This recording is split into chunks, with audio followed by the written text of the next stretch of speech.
Do you know that the guy, Kevin Roberts from the Heritage Foundation, studied black people in college?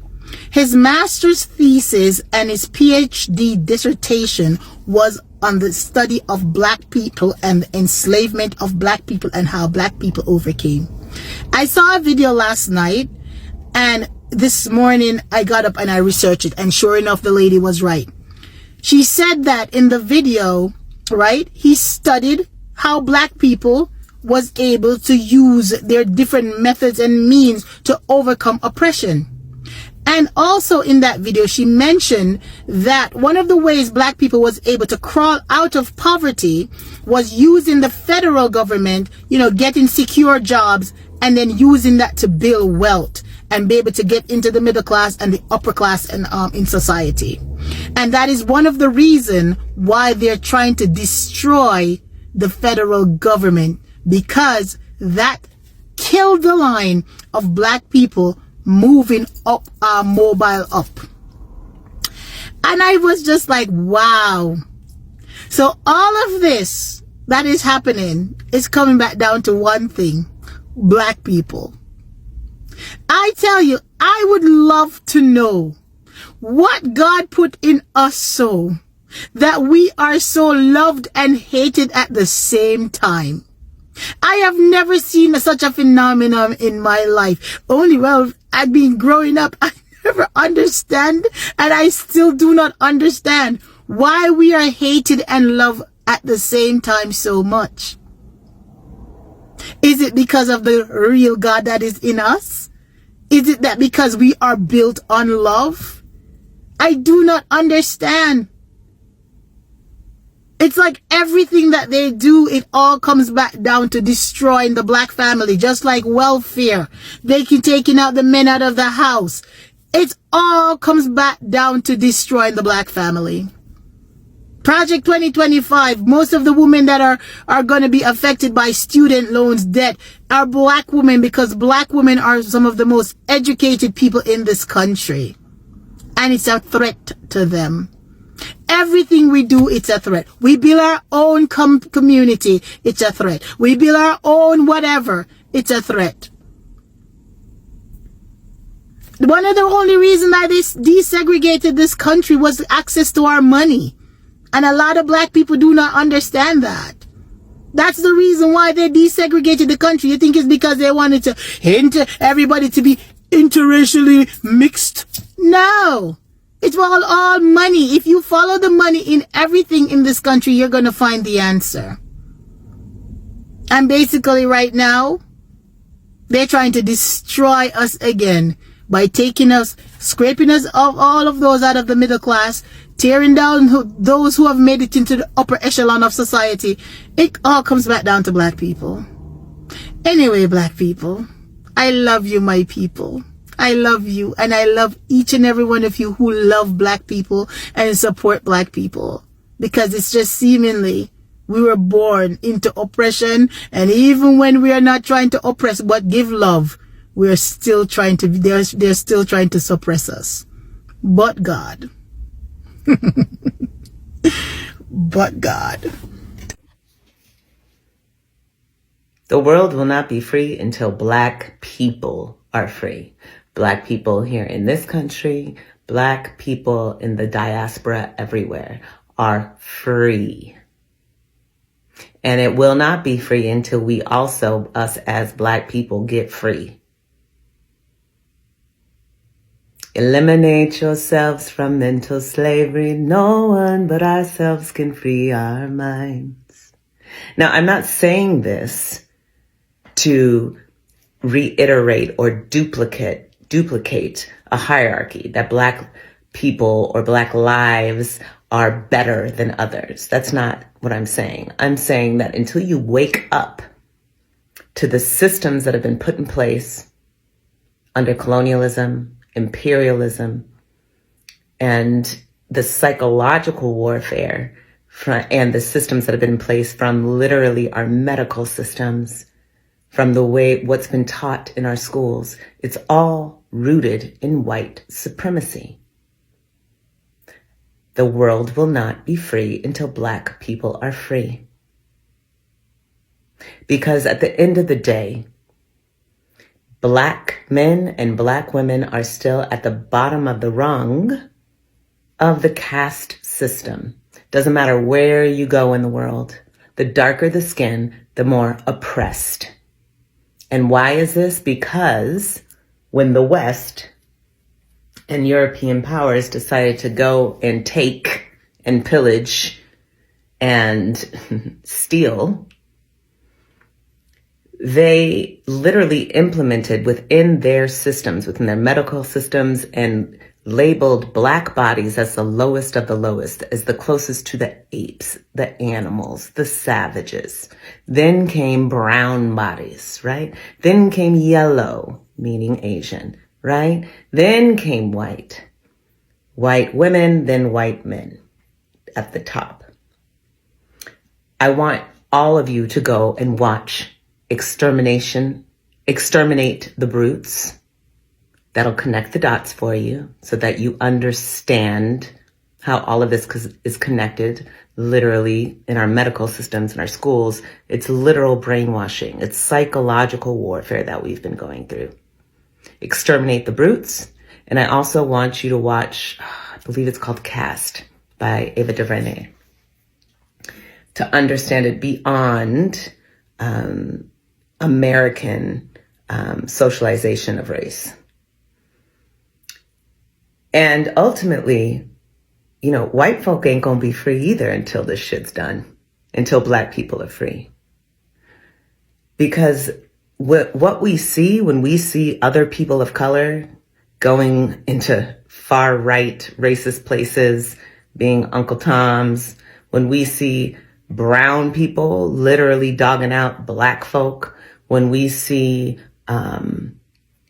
Asian people who still don't want their daughters dating Black men, when we see Chris Smalls being the only one beaten on a flotilla, wondering why, of course we don't wonder why, we know why, he is getting different treatment than the other freedom fighters that were on that flotilla. You need to start questioning how you've also been conditioned to believe that your proximity to whiteness is proximity to power. And this is for everybody, because all of us have been conditioned to a certain extent. And that is why we have to decolonize the mind, that we have to be ruthless in our personal excavation and investigation of what we've picked up along the way, not only with others, but within our own communities. When it comes to Black folk colorism in our communities, hashtag light skin, hashtag dark skin bullshit. When it comes to Black folk, when it comes to how we don't even own our own privileges. For instance, I can move differently in the world than my mother, who has darker skin, can.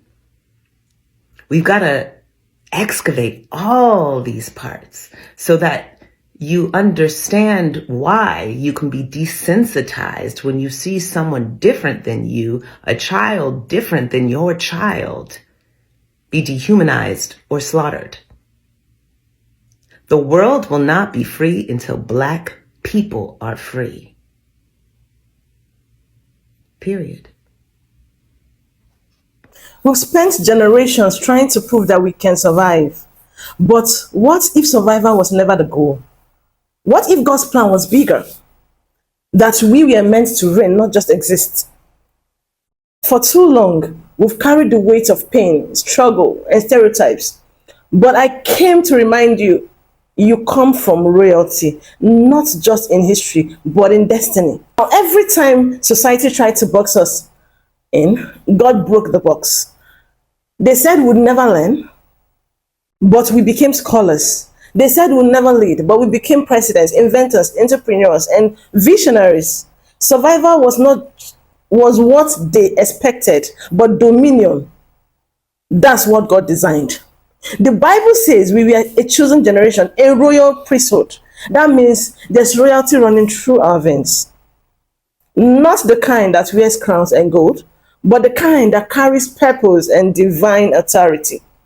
right? Because yes, you were never created to just get by. You were created to build, to lead, to transform.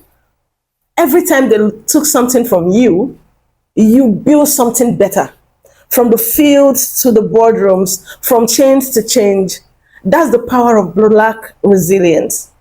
But now God is calling you higher. It's time to shift from surviving oppression to walking in destiny, because survival ends when kings and queens remember who they are. Anyways, just watch those videos. Let me be back. I don't want to dwell too much, but this particular topic is what you really need right now. Just watch these few videos. Credits to those creators. I'll be back with the closing. In a country that has historically tried to emasculate Black men, villainize Black men, often put Black men last, prioritize everybody else before Black men, what words of advice or encouragement do you have for Black men and young Black boys? You are not a problem. You are not a behavior problem. You are not a society problem. You are not a menace to society. You were not born a criminal. You are the wildest dream of your dead ancestor. You are neglected because they say they don't need you, but then they want you to provide. You are neglected because they say they don't need you, but they're shoving a GI Bill down your throat. You are neglected because they don't need you, but they need you to run up and down a field and run up and down a court or hit a ball or kick a ball. They want your brilliance. They don't want your tenacity. And I hate to break it to you, if in fact we believe scientists, if Black women are the mother of civilization, we are inevitably their father. You come from a royal line and you need to start accepting that. This might be a history lesson that you're not fucking aware of, but let me tell you some shit, okay? The United States government did not give Black people rights out of the goodness of their heart, right? They didn't give us rights out of empathy or fucking compassion. They gave us rights because they were fucking terrified. Why were they terrified? Okay, because one, they assassinated Dr. King because he had finally realized that nonviolence was not going to work against evil, hateful people. He had actually decided to switch his stance more along the lines of Malcolm X, right? So they assassinated him because they were terrified of him weaponizing his base. And then they threw us the semblance, the illusion of civil rights to placate us while whole time still oppressing us, right? Civil rights was like the fucking carrot stick they dangled above our heads to keep us running on their will, because the idea of Black people radicalizing, the idea of Black people deciding we're done begging for you to treat us as equals, we're gonna fucking take it by force, by any means necessary, was fucking terrifying to the government. That's why they gave us civil rights. So when people try to paint Dr. Martin King as this fucking martyr who was just, he was so peaceful, nonviolence, turn the other cheek. In his own fucking lifetime, he saw himself that would never work, and that was not the answer. And the second he decided to switch over, the CIA came and offed him, made him a martyr, and then threw us some civil rights as a fucking bone. But no real change actually happened, because the true intentions of them did not change, right? That's why they created crack as a recreational drug to fuck up our neighborhoods, right? To turn our gangs, which were in its origination community protection programs, right? They were, Crips, community revolution in progress, Bloods, brotherly love overcomes our depression, GD, growth and development. They were created to protect Black communities from this racist government and these racist fucking police. But again, because the idea of Black unification, because the idea of Black radicalization, because the idea of Black people deciding, I'm not gonna beg you for scraps, bitch, I'm gonna beat your ass for them. Because that fucking terrifies them, they invented crack, flooded it into our neighborhoods, right? Made a lot of our population strung out on it. My Uncle Ro, God rest his fucking soul, was like 115 pounds when he died in his like 60s. He had been strung out for the majority of his fucking life. That was not by accident, that was by intention, right? They used crack for two things. One, to corrupt our community programs, which is what gangs started as, right? And two, to fuck up our population with a fucking mind-numbing, brain-rotting, man-made substance that was never made for any other purpose than to fuck us up. and especially the African American experience. It's literally not duplicated anywhere on earth in history. African Americans are a completely unique phenomenon as a people. Who they are culturally, what their history is, what their experience is, isn't duplicated anywhere on earth. You don't know where you came from. You don't know what country you came from. You don't know what culture you came from. You don't know what language you came from. You don't know what your religion was before. You, like I've said before, you're more American than anyone because you don't have any other identity. Actually, your entire identity is American-based. That's not the case of anyone else. I'm Irish American. I'm German American. I'm Italian American. I'm Jewish American. I'm this or that, the other. You can say African American, but you don't know anything about Africa. You don't even know which part of Africa. Africans don't call themselves that because I know my tribe. I have my language. I have my region, my country, my whatever. Like me saying European American. I'm not European. I'm specifically Irish and German. But you can't say that. You are American. You're the original Americans. You know? Everyone else is immigrants. You can't even be called immigrants. Yeah. You know? You're originally American, and your culture is as close to being the indigenous culture of America as there can be without you being the indigenous people. You know? You're the indigenous people of the entity called America, called the United States of America. Everything else came from elsewhere. Your culture is the only one that came from right there because you were cut off from everything else. You know, there's nobody else like that. There's nobody else like that in the world. There's no other culture like that in the world. I believe Black Lives Matter was a failed revolution and a missed opportunity, but it's okay. It's going to give us a glimpse of what we need to do because there were some things about Black Lives Matter that I think were very important for our culture to get on the same page on. So Black Lives Matter had the ability, right, and potential to be a true revolutionary movement. In the early days of Black Lives Matter, they were driven by a real grassroots anger at systemic police violence and racial injustice and economic oppression, right? It had no clear leaders. Positive, making it harder to target and buy out individuals. That was awesome, right? It was decentralized. Protest was everywhere. That's what I like to see, right? It made it unpredictable. And it was about real power structures, right? Initially, it was about the militarization of the police, right? Government brutality, systemic racism, right? It united people across racial and class lines. Many working class marginalized people found common cause in that, right? That was beautiful. Now we'll talk about what made it a threat. If it had continued on its original path, Black Lives Matter would have ignited a nationwide movement against police militarization, mass surveillance, economic equality. A truly radical version of Black Lives Matter would have targeted corporate control, political corruption, and police prison industrial complex. We would have went all the way. Instead, it was turned into a corporate-sponsored protest movement with no real systemic demands. Right? Like they neutralized us bad, right? But it's our first time, right? Because we were regaining kind of public conscience on black issues that had been lost after Coin had showed up. The moment elites saw that the movement was gaining real traction, they moved in to take control of it, right? So let's talk about how Black Lives Matter was hijacked. Corporate endorsement and political absorption happened between 2020 and 2021. Major corporations suddenly became allies. Banks, tech giants, fashion brands, they all start making t-shirts. They all start making Black Lives Matter statements. That was the first sign we were in trouble. The Democratic Party also absorbed the movement. Black Lives Matter was used to fuel anti-Trump sentiment, but real policy change was ignored, which fueled Trump sentiment. The idiots. This is why I need everybody voted out. This is why I need everybody voted out, because I'll crash out right now thinking. Okay, and social media platforms amplify safe narratives, right? Let's talk about what a safe narrative is. Calls for radical economic reform were replaced by vague slogans like defund the police without clear plans. Demilitarizing the police force is a clear-cut process. Defunding the police is just, I could take $1 away and it could be defund. I could promise to take $1 away and it counts as defund, right? But we were asking for something real.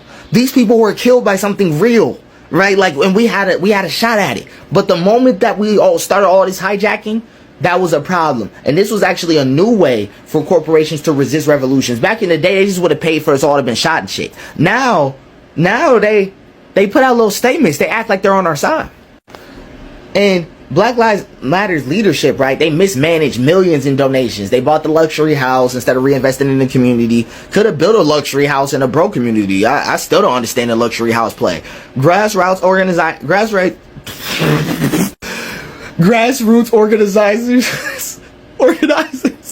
were abandoned. Local activists who led protests saw little funding or support, right? Only the people who were at the top saw the support, but grassroots people didn't see none of it. And then public trust eroded once that all happened. People realized the movement had been hollowed out from within. Black Lives Matter started as a real fight against oppression, but quickly turned against a corporate-backed movement that helped the Democratic Party while keeping the system intact.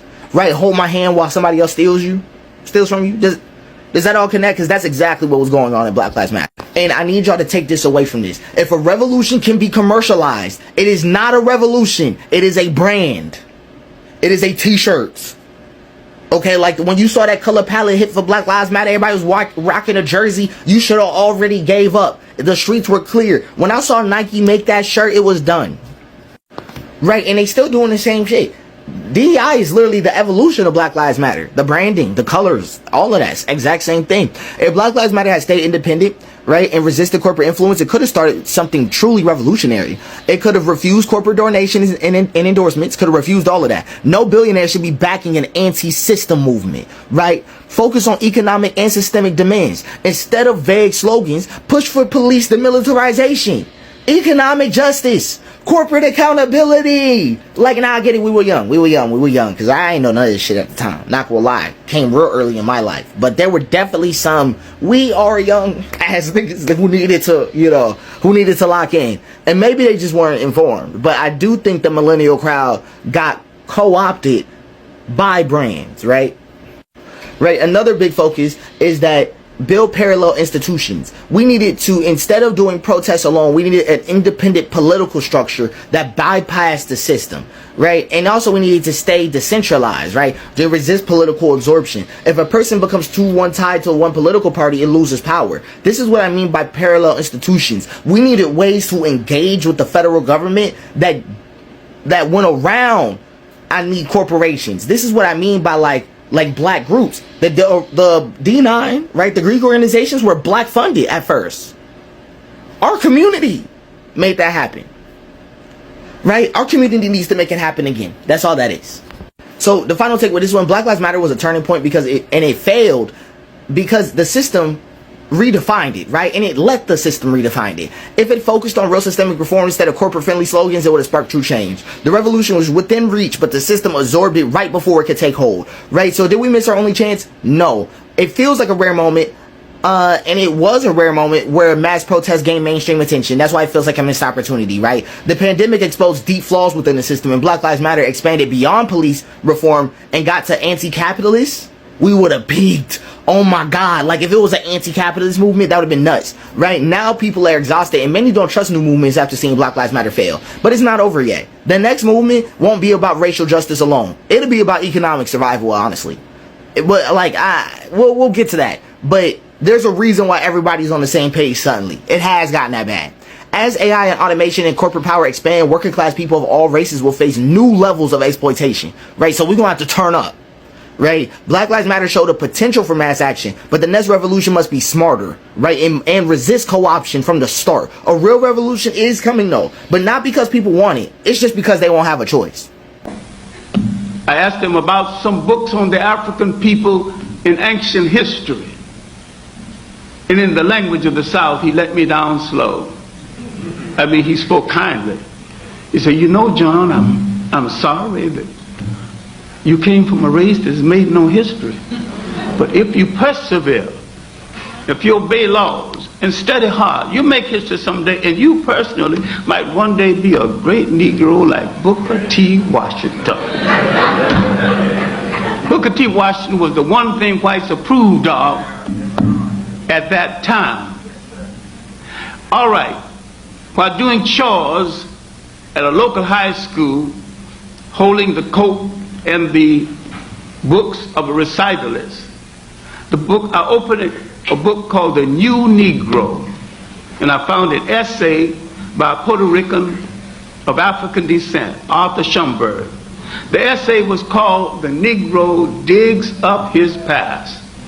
Now I knew I was not only older than slavery, I was older than my oppressor. And my oppressor was the last branch of the human race to enter that arena. Mock civilization. Don't get mad, get smart, prove me wrong. Do you think now, when we have discovered in Amsterdam that we have a minority problem, that we are doing the same thing? You are doing exactly the same thing. And what you are unable to accept is this. You always call it a minority problem. And it's true that black or non-white people are minority in any European capital. But we are not a minority in the world. You are the minority. And that's what you cannot face. All you really have, after all, are space shuttles, banks, and weapons. What you don't have anymore is me. And you only, me, I the slave, I the nigger, I the black cat who believed everything you said once. When black women say, we're constantly on their minds, we're always in their mouth, they hate us because they ain't us, and they're always in black women's business, that is so fucking true. People do not understand how factual those statements are, because after recent events like the Esther podcast, people getting surgery to make their lips bigger, a bigger ass, tanning their skin, getting braids, weaves, and using bonnets on their head, there are so many motherfuckers around the world who loves that black culture, who wants to be black, and better all, who wants to be a black woman, who wants to be a part of that black culture or make it into an aesthetic. There is a lot of people, mainly women in general, who copies everything a black woman does, but want nothing to do with the skin tone. It's so fucking fascinating sitting back and watching the entire world try to copy everything that we do. On a cultural spectrum, black people rule the fucking world. Now granted, there's a lot of people all over the world who appreciates black people, who loves black people, who loves the black culture. But at the same time, there's a lot of people who loves black culture, but not black people. So I seen this Chinese man come on TikTok today, and I don't know if it was today, but he came up on my For You page today, and he basically has said some valid points about black people that I absolutely agree with. The man said that black people can rule the world. I agree with him, but y'all too stuck in y'all messed up ways that we are stuck as the poorest people in the whole entire world. He goes on and say that we could be just like Chinese people if we just stick together and have a bond with one another. And you know, I felt this because, baby, when I say the amount of black people that is so against each other is crazy. Even my own family be so divided. Like, there's nothing that we can do to really come together with business and money without people coming in trying to take and do extra shit. But this is not what that is about. He stated in his video that if black people was to come together, we would be powerful, and we probably have way more blacks than any other race that's out here. Do y'all not know if black people was to come together and stick together and form a unity, that we could be stronger than anybody in this fucking country? That goes for businesses, just every fucking thing, money. You know, the Chinese people are in the beauty industry, and they make billions of trillions of dollars. Why can't black people get it right? We always want to sit around and down each other or want to worry about what somebody else got versus what they got. We want to belittle them and downgrade them and do all this extra shit, but y'all don't get the bigger picture. We are the brokest people. We don't have nothing for ourselves. Why? Because we don't fucking stick together. And when I say I absolutely agree with that Chinese man, he knows it. And it's crazy that the other races see that shit. And they sit up and they laugh at us because we don't stick together. We don't have no business, no LLCs. We don't have money like the Chinese and whites and some Hispanics. Hell, I can honestly say even the Indians are a community, and they coming together and forming bonds and businesses and stacking their bread when they come from out of these other countries. We in the same country, got the same 24 hours, but yet we're still the poorest of them all. Why? Because we don't stick together. We have to do better as a community, black folks. Go ahead and stitch the video right here so that way y'all can search him up and watch the whole entire video. Babe, you don't know your history and it's really bumming me out. Welcome back to class where we break down Black brilliance real quick, but in a way they didn't teach you in school. Roll Tide! Did you know that before the transatlantic slave trade, Black Moors ruled one of the most powerful, influential, and advanced civilizations in Europe? Oh, and they did that for about 800 years, might I add. Many of them came from places south of the Sahara, like Senegal, Mali, and Nigeria, where the foundations of African greatness was laid. They then brought their genius over to the Iberian Peninsula in the heart of España, Spain. This is where they built cities of wealth, knowledge, and luxury. Cities like Cordoba had libraries, universities, fountains with running water, public restrooms, street lamps that lit the streets while the rest of Europe was quite literally in the Dark Ages because, you know, lack of street lamps. And the Moors didn't just preserve ancient Greek and Roman philosophy. They revolutionized and expanded upon, like in Falfa Part 2. You ever notice how every African ruler that refused to bow to Europe got labeled crazy? Meet Queen Ranavalona of Madagascar. Europe called her the Mad Queen. But if you actually look at what she did, she was the last wall standing between her people and colonization. They called her brutal, but survival in an empire's shadow has never looked gentle. Ranavalona was the daughter of a commoner who saved the life of a future king, and for that, her family was adopted into a royal household. And when that king, Radama I, died in 1828, she outmaneuvered the entire court, generals, nobles, even European advisors, and she claimed the throne for herself. Everyone expected a puppet, but what they got was a woman who tore the strings right out of the colonizers' hands. Ranavalona inherited a kingdom crawling with European missionaries, soldiers, and merchants, all pretending to help Madagascar modernize while plotting to control it. So she did something no one expected. She shut the door. She banned foreign interference, expelled most Europeans, and took back her country's trade. She replaced imported European goods with local production. She strengthened the army, tightened borders, and made it very clear Madagascar would answer to no empire. Europe called it isolation, but what it really was protection. Her methods were harsh, no point in sugarcoating that.